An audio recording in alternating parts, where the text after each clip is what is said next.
오늘부터는 신약성경 데살로니가 전후서를 이달 마지막까지 공부하도록 하겠습니다. 데살로니가 전서 1장 1절에서 10절입니다. 데살로니가 전서 1장 1절. 바울과 실로아누와 디모데는 하나님 아버지와 주 예수 그리스도 안에 있는 데살로니가인의 교회에 편지하노니 은혜와 평강이 너희에게 있을지어다. 우리가 너희 모두로 말미암아 항상 하나님께 감사하며 기도할 때에 너희를 기억하면 너희의 믿음의 역사와 사랑의 수고와 우리 주 예수 그리스도에 대한 소망의 인내를 우리 하나님 아버지 앞에서 끊임없이 기억하미니. 하나님의 사랑하심을 받은 형제들아 너희를 택하심을 아노라. 이는 우리 복음이 너희에게 말로만 이른 것이 아니라 또한 능력과 성령과 큰 확신으로 된 것임이니라. 우리가 너희 가운데서 너희를 위하여 어떤 사람이 된 것은 너희가 아는 바와 같으니라. 또 너희는 많은 환난 가운데서 성령의 기쁨으로 말씀을 받아 우리와 주를 본받은 자가 되었으니 그러므로 너희가 마게도냐와 아가야에 있는 모든 믿는 자의 본이 되었느니라. 주의 말씀이 너희에게로부터 마게도냐와 아가야에만 들릴 뿐 아니라 하나님을 향하는 너희 믿음의 소문이 각처에 퍼졌으므로 우리는 아무 말도 할 것이 없노라.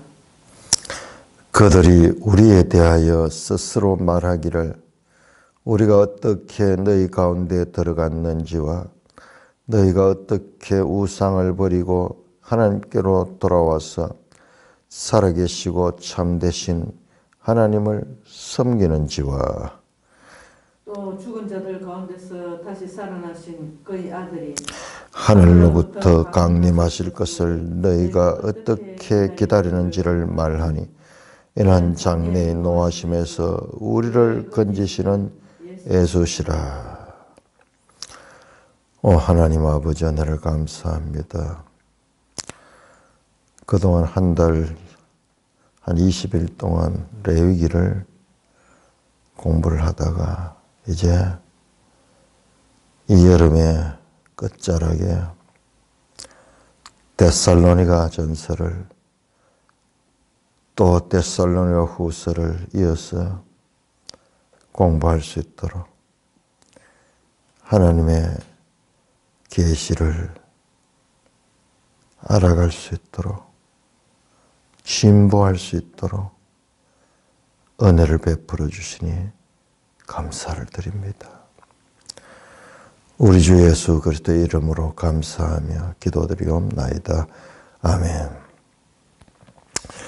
우리가 레위기를 공부하다가 이제 데살로니가로 오니까는 참 여러 개를 건너뛰었죠. 자, 우리 성경 66권의 구성을 생각해 보면은 참 절묘하다. 자, 성경 하나하나 기록해가지고 하는 것도 중요하지만은 이 성경의 순서가 어떻게 이렇게 놓여져 있는가? 어떤 사람이 이렇게 했는가? 이건 어느 개인이 이렇게 했는 거 아니에요. 집단지성, 그리스도인의 집단지성이 이렇게 편집을 했어요. 순서를 이렇게 했는데 이게 시간 순서도 꼭 아니에요. 시간 순서 아닙니다. 바울 서신 가운데서 데살로니가 전서가 가장 먼저 서여졌고 아니 신약 성경 가운데서도 데살로니가 전서가 가장 먼저 서여졌다고 그래요. 응? 마태, 마가, 누가복음, 요한복음은 그 오히려 이 데살로니가 전서보다 더 후에 쓰여졌어요. 우리가 지금 가지고 있는 고정관념들 무너져야 됩니다. 성경을 보면은 계속 그게 무너져야 돼. 그러면서 나중에는 우리의 고정관념의 한계를 깨닫는 것. 그때 하나님을 우리가 알아갈 수 있어요. 우리는 많은 경우 하나님을 우리의 지식이나 이성 속에서 파악하려고 하는 거예요. 그러면 어떻게 되냐면 내가 하나님을 판단하는 거예요. 내가 하나님을 판단. 그러니까는 하나님 말씀을 제대로 깨달을 수가 없죠. 하나님 우리 판단 속에 들어오시는 분이 아니에요. 하나님은 우리 판단을 초월해서 계시는 하나님이십니다.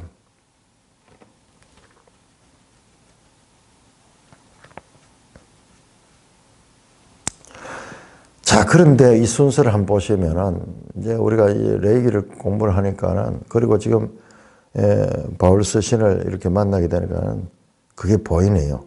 보세요. 구약 성경이 좀 모세오경이 제일 기초로 되어 있죠. 그 다음에 그 모세오경을 기초로 해서 역사서가 나옵니다.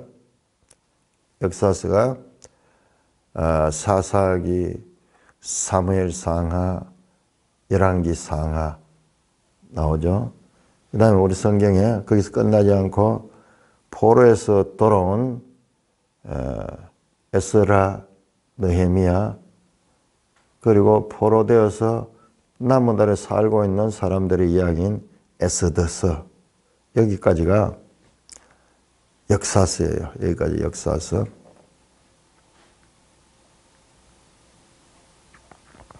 그 안에 이제 룻기가 들어있죠. 룻기. 자, 이렇게 이야기들이 쭉 한데, 이 이야기들이 전부 다 모세오경에, 특별히 그 가운데도 레위기, 신명기와 레위기 26장과 그리고 신명기 말씀들이 그대로 성취되는 내용으로 구성이 되어 있습니다. 우리 어제 확인해 봤잖아요. 다니엘, 에스라, 느헤미야, 역대하, 이 책은 구약 성경에서 히브리어 성경 가운데서 우리하고 좀 순서가 다릅니다. 제가 늘 그렇게 이야기합니다. 우리 순서가 잘못됐다는 거 아니에요. 우리 순서도 나름대로 절묘한 구성을 가지고 있어요. 우리 성경은 역사서끼리 따로 못 두고, 그 다음에 욥기, 시편, 잠언, 전도서, 아가서, 그 뒤에다 이제 시가서를 넣고, 시가서끼리 5권을 못 하고, 그 다음에 선지서들을 못 왔어요. 선지서들을 5권의 소위 좀 두꺼운 선지서, 이사야, 에레미야 붙여가지고 에레미야 애가까지 하고, 그 다음에 에스겔, 다니엘 이렇게 한 5권을 해가지고 요거를 갖다가 뭐 특별한 의미 아니에요. 순서도 이게 대체적으로는 요 순서대로 되어 있습니다만은, 그러나 이 순서도 절대적인 뒤에 보면은 저 아모스라든지 뭐 이런 성경들이 더 오래됐어요. 이렇게 선지서들이, 그 다음에 호세아부터 말라기까지 선지서를 따로 못 알았죠. 따로 못 돼. 근데 히브리 성경은 그렇게 되지 않죠.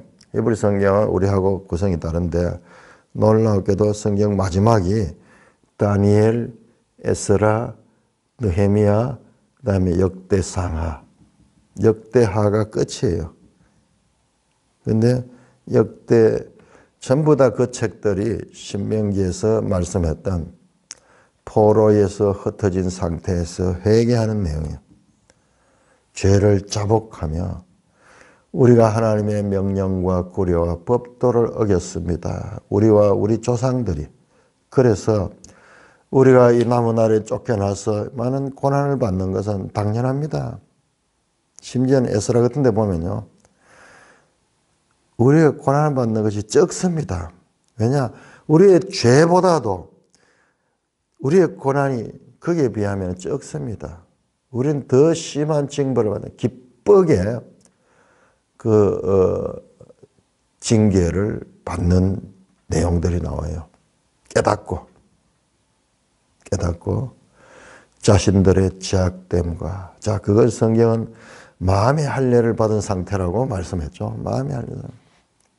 소위 회개하는 거예요. 회개. 어제 제가 그 말씀은 빠졌는데 이 신약 성경에 와서 회개하라. 이 말은 다르게 하면은 마음의 할례를 받아라. 자신의 죄를 고백하고 교회가 처음 시작해 사도행전 2장에도 보면요. 형제들아 우리가 어찌할꼬 그러면서 자신들의 죄인됨을 깨닫고 자신들이 예수 그리스도를 죽였음을 깨닫고 그때 베드로 사도가 말하는 회개하고 성령을 받아라. 회개하고 성령을 받아라. 그 말이잖아요. 회개하라. 마음의 할례를 받아라. 그 마음을 열은 그 상태에다 성령이더라. 전부 그 이야기예요. 같은 이야기입니다. 자, 그렇게 이 모세오경이 있고 역사서 그 다음에 선지서 이렇게 성경이 나오다가 신약에 오면은 복음서가 나오잖아요. 마태, 마가, 누가, 요한. 예수 그리스도 주제가 예수 그리스도잖아요. 그러니까 기가 막히게 구성이 되어 있어요.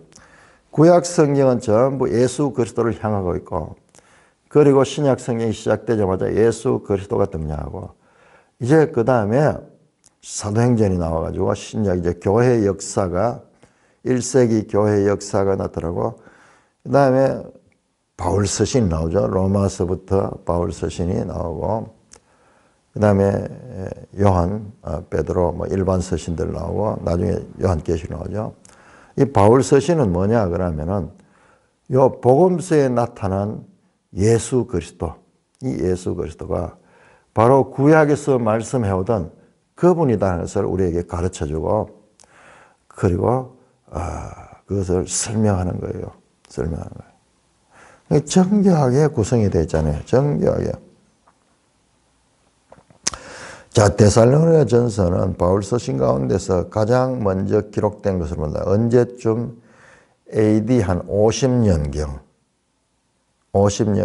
마태복음은 언제, 마가복음이 가장 먼저 복음서 가운데 기록되어 있는데 50년 후반이나 60년대 이렇게까지 갑니다.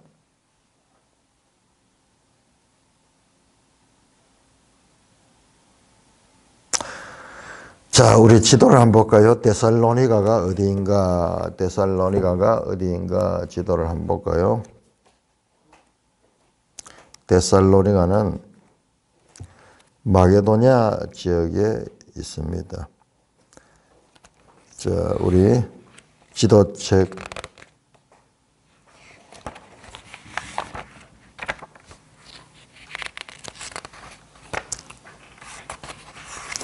360쪽, 지도책 360쪽을 보시면은 데살로니가는 바울의 2차 전도 여행 때 개척한 교회입니다. 자, 예루살렘에서 출발해서 저 위쪽으로 올라가지고 아시아 지역에 머물르셨죠. 그때 사도행전에 보면은 16장에 보면은 환상 중에 어떤 사람들이 나타나서 건너와서 우리를 도우라. 밤에 환상 중에 드로아에 있었는데, 드로아 저 끝에 있죠. 아시아 지역 드로아 끝에 있었는데 원래 이제 이 아시아에서 말씀을 전하고 이제 사도행전 16장 6절에서 9절 우리 그 지도책 밑에 그 성경이 나오네요. 성령이 아시아에서 말씀을 전하지 못해요. 그들이 부르기아와 갈라디아 땅으로 다니가 무시아 페로 비두니아로 가고자 힘쓰되 그들이 가려고 하는 것이 있었는데 그런데 예수의 영이 허락하지 않았다. 특별하죠. 성령이란 거라고 예수의 영. 근데 성령이라고 그랬네요. 성령이라 그러고 예수의 영이라 그랬네요. 바로 앞에서는 성령이 아시아에서 말씀을 전하지 못하게 하시기를 예수의 영이 허락하지 않는지라. 자, 그래서 우리 여기서 성령과 예수의 영이 같은 것이라는 것을 알 수 있습니다. 그래서 무시아를 지나서 드로아로 내려갔다. 그게 드로아는 이제 배를 타고 건너면은 저 마게도냐로 가는 곳이에요. 거기에서 밤에 환상에 꿈도 아니네요. 환상이에요. 마게도냐 사람 하나가 서서 그에게 마게도냐로 건너와서 우리를 도우라. 이게 성령의 음성인 것을 깨닫고 배를 타고 드로아에서 배를 타고 사모드라게를 거쳐서 빌립보로 넘어가죠. 빌립보에서 아비볼리에서 그다음에 데살로니가로 내려갑니다. 아비볼리와 아볼로니아를 거쳐서 데살로니가로 내려가는 내용이죠. 자, 이 부분은 우리가 항상 바울 서신을 읽을 때는 데살로니가서 그러면은 사도행전에 데살로니가 부분을 읽어야 돼요. 데살로니가. 자, 일단 지도를 폈으니까 지도를 더 볼까요? 그다음에 그 데살로니가에서 거기서 베레아로 내려갔다가 다시 저 아래에 아덴으로 내려갑니다. 아가야 지역. 자, 여기 보면 우리가 읽었던 오늘 내용 1장에 보면 마게도냐 지역과 아가야라는 말이 나오는데 바로 이 땅을 말하면 이 마게도냐 지역, 오늘날 저 유럽으로 이어지는 곳이에요. 아가야, 이것도 오늘 같은 유럽이죠. 그러나 위쪽을 마게도냐라고 불렀고 그 아래쪽을 아가야라고 불렀고 거기에 아덴, 그리스의 수도인 아테네가 거기 있고 고린도가 있는 것이요. 그래서 학자들은 이 고린도에 1년 6개월 동안 머물고 있었는데 이 고린도에서 이 데살로니가서를 썼을 것이다. 특별히 데살로니가 전서를 썼을 것이다. 왜 이 편지를 썼는가? 그 이유를 알 수 있는 것이 사도행전에 나타납니다. 자, 그러니까 이 사도행전 없이 그냥 데살로니가서 읽으면 안 돼요. 그러니까 읽어도 무슨 뜻인지 모르는 거예요. 자, 사도행전 17장, 16장을 합니다. 사도행전 16장. 자, 사도행전은 신약의 역사서입니다. 사도행전은 신약의 역사서입니다.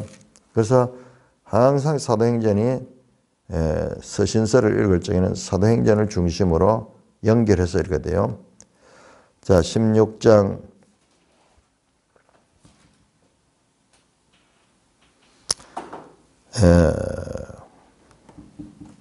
자, 아까 말씀드렸듯이 그렇게 해서 마게도냐로 건너가죠. 11절 보세요. 11절 16장 11절 우리가 드로아에서 배를 떠나 사모드라게로 직행하여 봤죠? 사모드라게는 큰 섬이네요. 사모드라게로 지금 참 여기 미술에 보면은요 사모트라케니케라는 그런 조각상이 있어요. 유명한 조각상입니다. 얼굴은 떨어져 나가고 몸은 남아있는데 몸에 이렇게 날개가 달려있는데 니케는 누구냐 하면 승리의 나이키 승리의 여신상이 승리의 여신상이다. 바람이 불어가지고 그 옷이 쫙 이렇게 휘날리면서 날개를 펴고 있는 그러나 얼굴은 없어요. 깨어져 가지고 분실되어 버리는 그런 오래된 그 조각상, 유명한 조각 사모트라케니케 하는 게 바로 이 지역이에요. 이 지역. 사모트라케로 지어가 네아폴리로 가고 네아폴리 그러면은요. 네아폴리 가면 볼리 가는 게 폴리스예요. 폴리스. 니아프 하는 거, 니아프 하는 이거는 새 것이다는 뜻일 수 있어요. 새 것. 그러니까는 지금 우리나라 축구 선수 김민재 선수가 지금 활동하고 있는 나폴리, 이탈리아의 나폴리라는 구단, 나폴릭 하는 것이 이 같은 말이에요. 나폴릭, 네오폴리스, 새로운 도시, 신도시라는 뜻이에요. 네아폴리로 가고 거기서 빌립보에 이르니. 자, 순서 그대로 지도를 펴보면은 딱 그렇게 해서 빌립보에 갔습니다. 이 빌립보는 이 마게도냐 지방의 큰 성이 첫 성이다. 첫 성이고 성은 이렇게 담으로 둘러싸여 그런 성이죠. 우리도 옛날에는 다 대구도 대구성. 그래서 성남, 성북, 성동 뭐 이런 이야기들은 성을 중심으로 해서 나오는 말씀입니다. 그런 이름들이요. 빌립보에 거기에서 루디아를 만나죠. 그래서 루디아가 세례를 받고 자기 집으로 바울 사도 일행을 모시고 그 집을 교회로 삼았습니다. 자, 그래서 거기에서 이제 빌립보에서 복음을 전하는 거예요. 복음을 전하니까는. 그런데 그 빌립보에 있는 사람들이 바울이 하나님은 한 분이시고 너희가 믿는 이 신들은 우상들이고 이것은 미신이다. 그러면서 지적을 하니까는 거기에서 이 미신을 가지고 먹고 사는 사람들이 얼마나 많았겠어요. 그 사람들이 반대해가지고 바울 일행을 그렇게 고발해버립니다. 그래서 19절에 보시면은 바울과 실라를 붙잡아 장터로 관리에게 데려갔다. 여기 실라가 같이 나오고 있죠. 그래서 이 사람들을 고발해가지고 이 사람들을 22절 무리가 일제히 일어나 고발하니 상관들이 옷을 찢어 벗기고 매로 치라 하여 많이 친 후에 옥에 가두고 간수에게 명하여 지키라. 한밤중에 바울과 실라가 기도하고 그렇게 하죠. 옥문이 열리는 기적이 일어나죠. 그런데 이들이 도망가지 않습니다. 그때 유명하게 그 간수가 이 사건을 보고 나중에 예수를 믿게 되죠. 우리가 어떻게 하여야 구원을 얻으리까? 30절에 이르되 주 예수를 믿으라 그리하면 너와 내 집이 구원을 받으라. 그래서 그 집이 다 세례를 받죠. 날이 새니까는 이제 빌립보에 잡아넣었던 그 관리들이 바울 일행을 신문하다가 바울이 로마 사람인 걸 알게 돼. 로마 시민증을 가지고 있는 걸 알게 돼. 그래서 두려워가지고 로마 시민을 함부로 건드리면 큰일 나거든요. 그래서 그들을 석방시킵니다. 석방이. 40들 두 사람이 옥에서 나와 루디아의 집에 들어가서 형제들을 만나보고 위로하고 갔다. 자, 이러다가 이 빌립보에서 마게도냐 첫 성인 이 빌립보에서 교회를 세우고 거기에서 순환을 당하고 그 다음에 내려가는 것이 17절 보세요. 그들이 암비볼리와 아볼로니아로 다녀가 데살로니가에 이르렀다. 바로 데살로니가에 이렇게 첫 발을 들이게 되는 배경이 이와 같은 배경이 있는 거예요. 거기에 유대인의 회당이 있는지라 데살로니가에도 유대인들이 많이 살고 있어서 그러니까 하나님께서 디아스포라 유대인들을 세상 곳곳에 흩어놓은 곳에 유대인들이 가면은 있는 곳에 회당을 10명인가 뭐 이렇게 모이면 회당을 하나씩 만들어요. 그러니까 거기에서 안식일 날마다 거기 가서 말씀을 전하는 하나의 중요한 그 장소가 되는 거죠. 유대인의 회당이 있는지라 바울이 자기의 관례대로 늘 이렇게 해와서 바울이 선교할 적에 새 안식일의 성경을 가지고 강론하며 뜻을 풀어 그리스도가 해를 받고 죽은 자가 온다시네. 안식일 3번 지날 때만 거기에서 설교를 연속 설교를 했는 거예요. 구약 성경을 가지고 뜻을 풀어서 해석했는 거예요. 성경 강론을 했는 거예요. 강론을 했는 거예요. 그러면서 구약 성경에 그 메시아가 해를 받고 죽은 자 가운데 다시 살아날 것을 증언하고 이러대요. 구약 성경에 나오는 내가 너에게 전하는 예수가 곧 그리스도다. 바로 이 너희가 못 박아 죽였던, 얼마 전에 저 유대인들이 못 박아 죽였던 그 예수 그리스도가 바로 구약 성경이 말하던 그분이다. 그렇게 구약 성경을 가지고 그리스도를 설명했는 거죠. 그래서 그 결과요. 4절에 보면 그 중에 어떤 사람 곧 경건한 헬라인의 큰 무리와 적지 않는 기부인도 권한을 받고 바울과 실라를 따랐다. 자, 바울과 실라가 지금 같이 있죠. 늘 이 빌립보에서도 같이 있었고 여기서도 같이 있었습니다. 이 바울 일행이 복음을 전했는데 이것이 열매를 맺었어요. 어떤 사람 곧 경건한 헬라인의 큰 무리와, 헬라인, 이쪽 지역이 헬라 사람들이 사는 지역인데 헬라인의 큰 무리와 적지 않은 귀부인도 권한을 받고 바울과 실라를 따랐다. 이 데살로니가에서 여기 3주간 새 안식일에 성경 강론을 했다 그러는데 그러면은 여기에 새 안식일만 머물러 있었던가? 아니에요. 우리가 데살로니가 전서를 보면은 여기에서 바울이 자비량 사역을 했어요. 여기에서 돈을 벌어가면서 그렇게 일을 하면서 사역을 했어요. 그래서 한 몇 개월 있었을 수 있어요. 몇 개월 정도 있으면서 이 이방인 도시에서 복음을 전해서 많은 사람들이 믿었어. 헬라인의 큰 무리도 믿고 그 다음에 귀부인들의 적지 않은 무리도 믿었습니다. 그래서 바울과 실라를 따랐다. 자, 그러니까는 유대인들이 어떻게 하냐. 유대인들이 시기하여 저자의 어떤 불량한 사람들을 데리고 때를 지어 성을 소동하겠다. 저자는 시장을 가리켜 시장. 깡패들을 데려와 가지고 바울을 방해하는 거예요. 방해하고 그래서 야손의 집에 침입하여 그들을 백성에게 끌어내려고 찾았으나 야손이라는 사람이 이 바울과 실라를 지지하고 그 집에다 모시기도 했던 것 같아요. 그래서 그걸 찾아갔다가 발견하지 못하면 야손과 몇 형제들 업장들 앞에 가서 소리질러 이러고 천하를 어지러서 이 사람들이 여기 이러면 야손이 그들만 했다. 야손은 이쪽 지역 사람인데 데살로니가 사람인데 바울 일행을 맞아들였다는 것을 고발하는 거예요.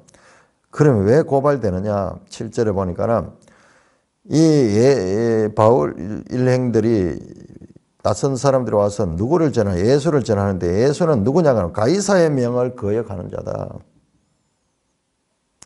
가이사는 로마 황제를 가리키죠. 이때 당시 이 로마가 전부 지배하던 이 지역들인데 그러니까는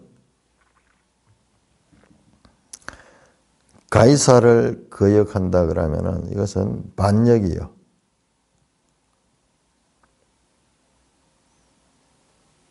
그래 이때 이제 바울 일행이 마침 그 집에 없었던 거예요. 사람들이 알려줍니다. 바울과 실라를 10절에 보니까는 바울과 실라를 베레아로 보내니 유대인의 회당에 들어가니라. 거기서 또 복음을 전하는 거예요. 그래서 이 데살로니가에서는 오래 사역하지를 못했어. 그렇지만 거기에 열매가 적지 않았습니다. 열매가 많이 있었어요. 그런데 유대인들의 방해로 말미암아 거기서 이제 오래 있을 수 없게 됐던 거죠. 그래서 밤에 그 데살로니가에 있는 형제들이 바울과 실라를 베레아로 보냈다. 자, 데살로니가 바로 밑에 암비볼, 데살로니가 밑에 베레아가 있죠. 자, 그 사건이 이렇게 되는 거예요. 이렇게 되는 거예요. 그래, 교회는 세우고 복음은 전했는데 오래 머물지 못했는 거예요. 그러니까 이 데살로니가 교회가 어떻게 되었는지 궁금한 거예요. 궁금한 거예요. 그 부모가 그 어린 아이를 그를 두고 떠나왔어. 전쟁이 일어나가지고 6.25 사변 때 그런 경우 많았죠. 자기가 먼저 가서 자리를 잡고 나중에 가족을 데려오겠다고 생각하고 먼저 38선 넘어왔는데 38선이 생겨가지고 갈 수가 없게 됐어. 데리러 갈 수가 없게 됐어. 그때 그 부모의 심정이 남아있는 그 아이에 대한 그 심정과 같은 심정으로 편지를 쓴 것이 데살로니전서다. 자, 데살로니전서 보겠습니다. 자, 다시 우리 하나만 더 확인하고 갑시다. 사도행전 17장. 자, 바울과 실라가 같이 여기서 동역했다는 것은 우리가 알려졌습니다. 바울과 실라가 같이 동역했다는 것을 우리가 알 수 있고, 자, 16장 1절 보시면, 16장 1절 보시면은 디모데라는 아이가 사람이 나옵니다. 루스드라에 디모데라는 제자가 있었다. 이 디모데가 바울을 따라갑니다. 16장 2절 디모데는 루스드라와 이고노인 형제들에게 칭찬받니 바울이 그를 데리고 떠나고자 할 때 할례를 행하고 그를 데리고 갑니다. 왜 여기에서 할례를 행했느냐? 나중에 나오는데 유대인들이 할례 받지 않은 사람을 거부하니까는 그러니까 이 사람은 어머니가 유대 여자예요. 우리 레위기 하면서 레위기 24장에 어머니가 이스라엘이고 아버지가 애굽 사람처럼 이 사람은 어머니가 유대 여자고 아버지가 헬라인이에요. 디모데가 여기서 바울과 합류했습니다.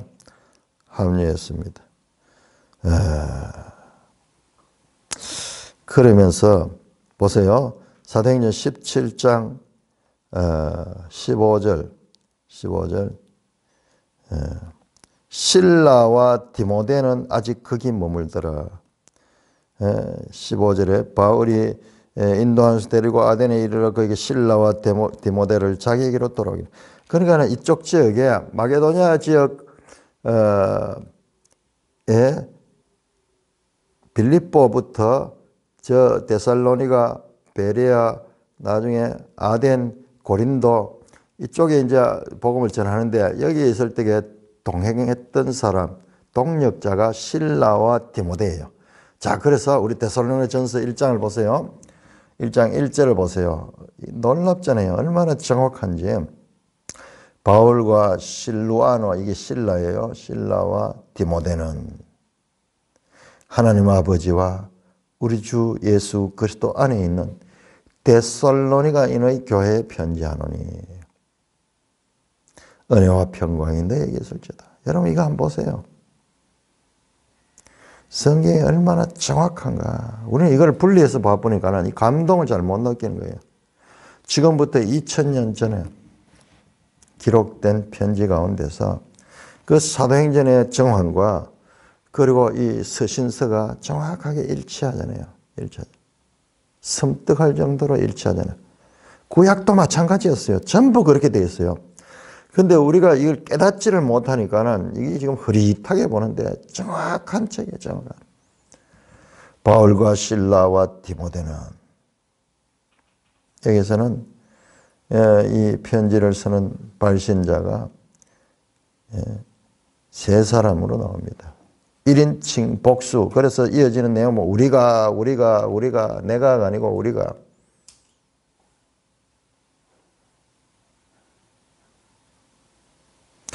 하나님 아버지와 주 예수 그리스도 안에 있는 데살로니가인의 교회에 편지하노니 하나님 아버지와 주 예수 안에 삼위일체 가운데서 성부 하나님, 성자 예수님 나오는 성령 하나님 어디 갔을까요? 우리 삼위일체라 그러는데 조금 보면은 성령은 처지는 것 같아요. 성령 많이 안 나와. 우리 그 새 예루살렘 성에도 보니까는 만민의 심판자이신 하나님 아버지와 새 언약의 중보자인 예수 그리스도는 있어요. 성령님 안 계셔. 이거 어떻게 해석될까요? 그런데 거기에 보면은 의인들의 영이 나와. 의인들의 영이 나와. 의인들의 영과 장자들의 모임인 교회와 의인들의 영과 뿌린 피가 나오는데 이 의인들의 영 속에 성령님은 그 사람들 속에 내주하고 있는 것 같아요.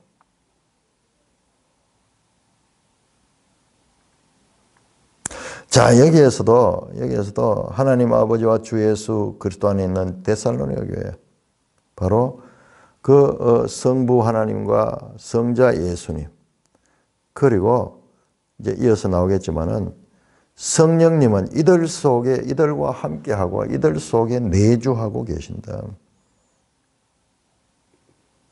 데살로니가인의 교회 편지하니 불과 짧은 기간 동안 여기 있으면서 교회가 어떻게 형성됐겠어요? 건물이 따로 있었겠어요? 없죠. 그냥 가정교회예요. 가정교회. 그러니까 우리가 건물을 교회라고 말하면 안 되는 거예요. 무슨 교회 그렇게 해서 안 되는 거예요. 건물은 예배당이에요. 예배 드리는 곳 또는 집회하는 곳, 집회소, 그렇게 표현하고. 우리 교회 그러면 건물을 떠올리는데 그냥 교회가 모이는 장소가 건물이에요. 데살로니가의 교회. 그러니까 여기 특별한 건물이 없을 수도 있어요. 그래도 교회는 형성되는 사람들이니까. congregation.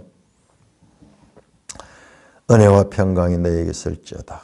이 바울이 늘 인사할 때 쓰는 표현이죠. 은혜와 카리스 and 에이레네. 카리스 앤 에이레네. 은혜와 평강이 너에게 있을지어다. 이렇게 인사를 하며 시작됩니다. 실라와 디모데와 바울 세 사람의 이름을 데살로니가 교회는 잘 알고 있습니다.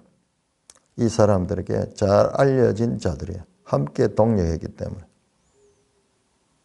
그러니까 우리는 지금 제3자의 입장에서 그것도 2000년 후에 지금 이 성경을 보니까 낯설죠. 그런 1세기 이 수신자와 발신자들은 지금 그렇게 잘 알고 있는 그 공통 분모를 가지고 이 편지를 쓰고 읽고 있는 것입니다.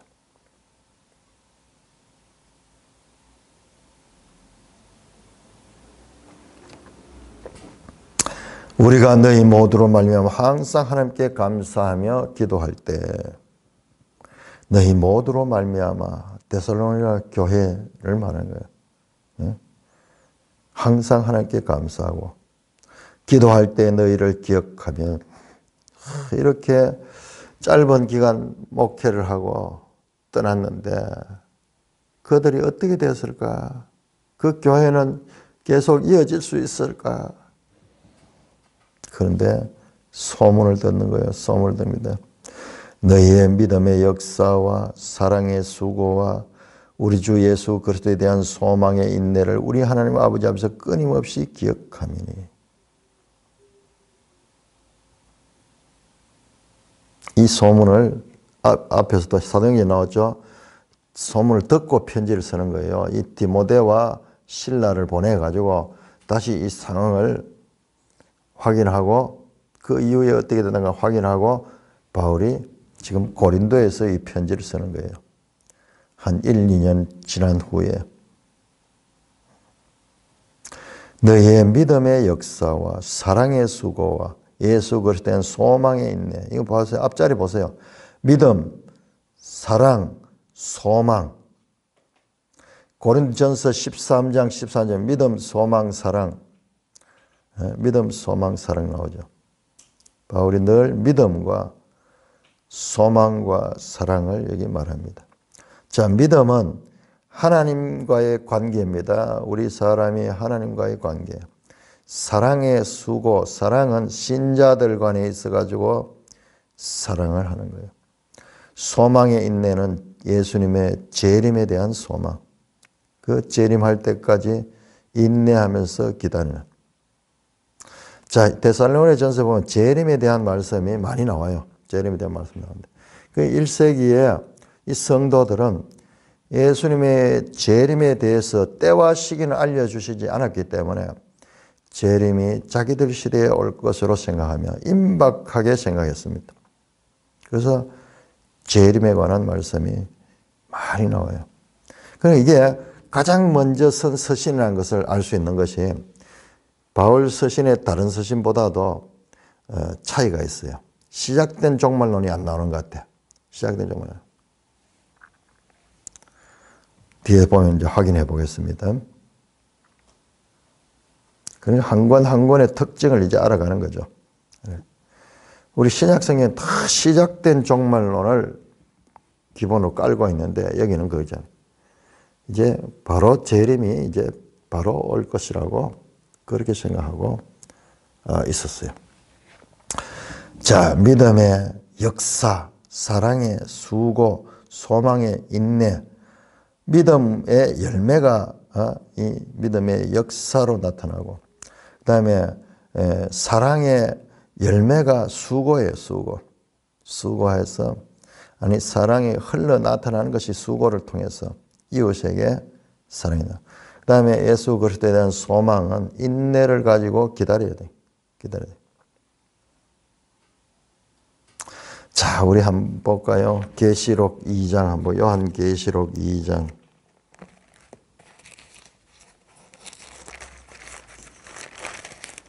요한계시록 2장 2절. 내가 너 행위와 수고와 너의 인내를 알고, 너의 행위와 수고와 인내를 안다. 자, 여기에서 바울은 행위가 이 에르곤, 역사예요. 믿음의 일들이에요. 여기서는 믿음 빠졌어요. 믿음의 결국엔 행위와, 그 다음에 사랑의 수고, 그 다음에 인내를 안다. 자, 이게 지금 바울은 여기에서는 믿음의 역사, 믿음의 일과 사랑의 수고와 소망의 인내, 끊임없이 기억한다. 하나님의 사랑하심을 받은 형제들아, 너희의 택하심을 아노라. 형제들은 하나님의 사랑을 받았기 때문에, 하나님이 택하셨기 때문에, 하나님이 성령으로 너에게 역사했기 때문에, 하나님이 마음의 할례를 너에게 행하기 때문에 너희가 이렇게 믿음을 가지고 그 믿음 가진 자로서 성도들 간의 사랑의 수고를 행하고, 그리고 인내하면서 예수 그리스도의 재림의 소망을 가지고 있다. 그것을 보면은 너희가 하나님의 사랑하심을 입었고 너희는 택하심을 입었다. 수동적이다. 너희들이 가진 믿음은 하나님이 먼저 너희를 사랑했다. 그리고 하나님이 먼저 창세전에 너희를 택했기 때문에 이런 결과가 왔는 것이다. 자, 이는 5절입니다. 그들이 왜 하나님의 사랑을 받고 하나님의 택하심을 입었다고 알게 되느냐. 우리의 복음이 너에게 말로만 있는 것이 아니라 또한 능력과 성령과 큰 확신을 된 것입니다. 우리 복음이 그냥 말로만 이런 것이 아니다. 이 말은요, 그냥 이론적인 것이 아니라 실제적이었다. 실제 어떻게 능력과 성령과 큰 확신으로 나타났다. 능력과 성령과 확신. 자, 여기 성령이 나오죠. 성령의 능력입니다. 성령으로 믿음의 확신을 가진 성령. 이 세 가지 중에서 하나가 아니고 이 성령이 모든 것들에 이런 거예요. 성령의 역사, 성령의 힘으로 하는 일, 능력, 이 세 가지는 불가분리적인 관계입니다. 고린도전서 2장 4절 우리 한번 볼까요? 고린도전서 2장 4절. 고린도전서 2장 4절. 내 말과 내 전도함이 설득인의 지혜의 말로 하지 않고 다만 성령의 나타나심과 능력으로 했다. 그냥 말로 내 말좌주로 한 것이 아니라 성령의 나타나심과 능력으로 해서 너희 믿음이 사람의 지혜에 있지 않고 하나님의 능력에 있게 하랍니다. 믿음은 하나님의 성령의 능력으로 너희가 믿음을 가지고 있다. 이건 하나님의 택함을 받았기 때문에 그런 일이 있던 것이다. 우리가 너희 가운데서 우리라고 써죠. 이 세 사람 자신들을 동력한 것으로 계속 1인칭 복수로 씁니다. 우리가 너희 가운데서 너희를 위해 어떤 사람이 된 것은 너희가 아는 바와 같으니. 왜? 여기에서 머물러 있으면 같이 살았잖아요. 같이 살면서 일했던 것을 데살로니가 교회는 짧은 시간이지만 잘 알고 있습니다. 또 너희는 많은 환난 가운데 성령의 기쁨으로 말씀을 받아 우리와 주를 본받는 자가 되었다. 많은 환난 가운데서 사도행전 보니까는 그 교회에 대한 환난이 있었죠. 그래서 야손이라는 사람은 막 고소당하고 그 동족들로부터 유대인들뿐만 아니라 거기에 이 데살로니가에 있는 사람들, 이방인들조차도 그 지역 사회에서 많은 어려움을 겪었어요. 그 많은 환난 가운데서 어떻게 성령의 기쁨으로 말씀을 받아. 이게 뭐예요? 이게 마음의 할례를 받은 거예요. 마음의 할례를. 성령의 기쁨으로 말씀을 받아. 하나님께서 그 마음을 열어주시고 그 마음에다가 말씀, 성령의 기쁨으로 말씀을 받아. 성령과 말씀 역사를 같이 합니다. 성령은 진리의 영. 그 결과 말씀을 받고 우리와 주를 본받는 자가 되었다. 우리는 여기에 지금 바울과 실라와 디모데 사도들은 예수 그리스도를 본받고 그 다음에 이 교회는 사도들과 이 사도와 그 동력자들을 본받고 그래서 그러므로 마게도냐와 아가야에 있는 모든 믿는 자의 본이 됐다. 마게도냐, 아가야 아까 봤죠? 그 지도에 마게도냐 지역과 아가야 대표적으로 빌립보, 데살로니가, 베레아, 고린도, 아덴 이쪽 지역에 여러 교회들이 있는데 다 그들 가운데 너희가 하나의 본이 됐다. 믿는 자의 본이 됐다. 자, 그 앞에 6절에 나오는 본받은 자와 그 다음에 7절에 나오는 본이 되었다. 우리말은 같은데 이건 원어상은 완전히 다릅니다. 본받은 자는 모방하다 그러면 미메테스, 이미테이터, 이미테이션 그러죠. 딱 같은 걸 보고 따라 만들어내는 거 모방하다 그러면 모방. 그거고 여기서 보는 투포스 하는 건데 이건 하나의 모델이 됐다는 거예요. 모델이 됐다는 거예요. 뜻이 다릅니다. 그래서 이 데살로니가 교회, 어린 교회가 그 마게도냐와 아가야 지방의 교회들에게 하나의 모범이 됐다. 모든 믿는 자의 본이 됐다. 주의 말씀이 너에게로부터 마게도냐와 아가야에 들릴 뿐만 아니라 하나님을 향하는 너희 믿음의 소문이 각처에 퍼있으며 주의 말씀과 너의 믿음의 소문이 이 마게도냐 아가야 지역에 다 퍼졌다. 우리는 아무 말도 할 것이 없느냐. 이 말은 뭐냐? 만족스럽다는 거예요. 너희한테 무슨 더 요구하거나 더 바라는 게 없다는 거예요. 책망하거나 무능함, 부족함에 여길 것이 아무것도 없고 너무 만족스럽다. 너희 데살로니가 교회가 사도의 마음을 흡족하게 했는 거예요. 자, 여기 보세요. 모든 것은 하나님의 택하심과 하나님의 사랑하심을 받고 성령의 능력으로 일어나는 거죠. 그러죠. 그러면서도 보면은 그들의 사람의 책임을 또한 인정합니다. 너희 소문이 잘 퍼졌고 우리가 너희한테 책망할 거 없다. 만족스럽다. 9절 그들이 우리에 대하여 말하기를, 여기서 그들은 누구냐가 마게도냐와 아가야 교회예요.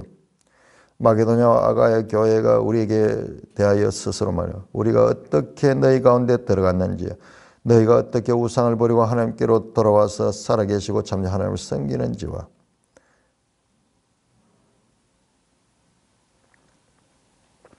너희가 어떻게 우상을 버리고 우리가 어떻게 너희 가운데 들어갔는지, 바울과 실라와 디모데가 어떻게 이 데살로니가 가게 됐습니까? 사도행전 다 나오죠. 그 다음에 그 복음을 듣고 너희가 어떻게 우상을 버리고 하나님께로 돌아왔는가. 이쪽 나라도 완전 우상 숭배 도시들이잖아요. 특히 그리스에 가면요, 전부 우상들이, 문화 자체가 우상의 문화예요. 그런데 그들이 복음을 듣고 우상을 버렸다. 하나님께로 돌아왔다. 버리고 돌아와서 살아계시고 참되신 하나님을 섬겼다. 뿐만 아니라 그 아들을 기다렸다. 10절에 보니까는. 자, 신앙의 연속성입니다. 먼저 우상을 버리고 하나님께로 돌아오고, 그리고 돌아와서는 하나님을 섬기고, 그리고 예수님의 재림을 기다리고 있다. 자, 이런 것들이 그 마게도냐와 아가야에 다 소문이 났다. 10절 또 죽은 자들 가운데서 다시 살리신 그의 아들이 하늘로부터 강림하실 것 너희가 어떻게 기다린지를 말하니, 이는 장래에 노하시면서 우리를 건지시는 예수시다. 예수님의 심판.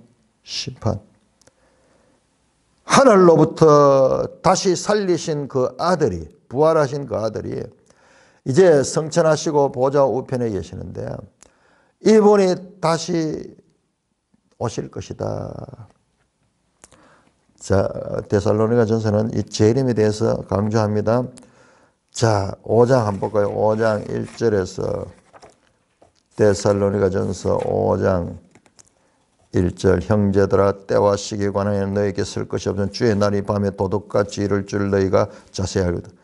그들이 평안하다 안전하다 할 그때 임신한 여자에게 해산의 고통 이론같이 멸망이 갑자기 그들이 결코 피하지 못하라. 많은 사람들은 멸망당합니다.